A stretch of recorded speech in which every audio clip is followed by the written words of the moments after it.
Et alors, qui c'est le roi? C'est pas moi le roi. Pourquoi que je laisserais pas éclater ouvertement ma félicité? Parce que je suis riche. Pourquoi que les riches, ils auraient pas le droit à leur petite part de bonheur? Ne sont-ce pas des hommes comme les autres? Ah, parce que je suis riche, je pourrais pas dire vivre la vie qui m'a tout donné.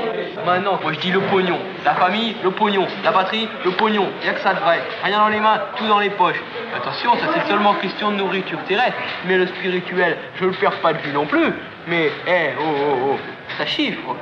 Vas-y, avouez avec Renaud a dit, en fait, le plus grand génocide de l'humanité, c'est le génocide des Indiens d'Amérique. C'est pas le génocide des Juifs, ne vous en déplaise. J'ai pas hésité longtemps quand je me suis demandé si je devais le faire ou pas. Enfin, je sais pas si c'est de très bon goût, mais enfin, en tout cas, ça soulage. Et ça a été coupé. Alors mais en même temps, ça a été très vite, t'étais là, anxieux, tu racontes le truc et tout ça. C'est ça, mais un peu dans le sens inverse. Refais-le nous. Plus philo. Ouais. C'est que des histoires d'école, là. Ouais. C'est la cour de non, récréation. là, attention, on n'est plus dans la cour de récréation. Là, on est dans une autre cour qui s'appelle la cour des grands, ouais. Des grands faux d'Herche, des grands rebelles de mon cul. Alors. Donc Renaud dit, le vrai génocide, en fait, c'est celui des Indiens d'Amérique, ne vous en déplaise. Il dit pas ça. Il dit, mais le plus grand génocide, ne vous en déplaise, c'est le génocide. Et là, je dis à Renaud, ne vous en déplaise quoi?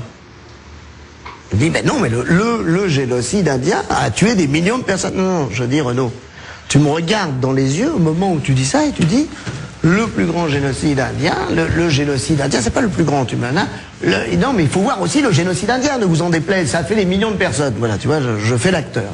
Et là, je dis, mais pourquoi, Renaud, tu dis, ne vous en déplaise? Ouais. Il me dit, mais je dis, ça a des millions... Non, je dis, Renaud, réponds à ma question. Tu me regardes dans les yeux et tu dis, ne vous en déplaise. Qu'est-ce qui me déplaît, Renaud? Et puis non, je dis simplement, non, Renaud, moi je suis un Morbac, tu vois, c'est là, il faudra le Morbac décontracté.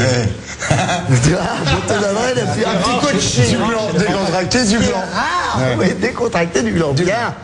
Et donc je lui dis, Renaud, pourquoi tu regardes? Il y avait Pierre Lelouch à côté de moi, pourquoi tu regardes dans cette direction, en disant, ne vous en déplaise. Et il dit, mais parce que le génocide juif n'est pas le plus immense génocide. Je dis, mais Renaud, est-ce que quand tu as dit le génocide indien, est-ce que je t'ai dit, hé Renaud, attention, faut parler du génocide juif, hein? Ouais. Il me dit, non, t'as pas dit ça. Ah bon, Renaud, je t'ai pas dit au moment où tu disais, mais tu sais le génocide indien. Non, mais Renaud, attention, mon pote, faut parler du génocide juif. Je t'ai fait ça, Renaud? Non. Non, je t'ai pas fait. Bah alors, Renaud, il me déplaît pas. Moi, je reconnais le génocide, évidemment. Comment tu t'imagines?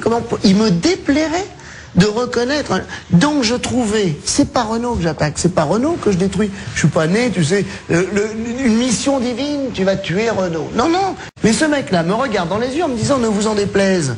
Renaud calcule ce qu'il dit. Renaud, on peut dire, parce que je vais te dire, j'ai pas dormi depuis. Voilà pourquoi tu me sens nerveux et pourquoi tu me sens dans cette... Tu peux pas dormir, tu te dis, mais c'est dingue.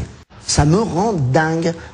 Renaud, certainement un petit peu exaspéré, commence à balancer sur le top 50, le top 50 des Français qui comptent, et puis il y a un moment, Sœur Emmanuel. Et là, Laurent Ruquier me dit, mais vous la vannez, Sœur Emmanuel, dans votre top 50? Et je dis non, moi je vannais Mère Teresa. Ouais. Et Renaud, je suis pas parano, il va pas dire, je voudrais moins de Timsit et plus de, mais il dit, je voudrais plus de Mère Teresa et plus de Sœur Emmanuel. Et je lui dis, moi pas. Ouais.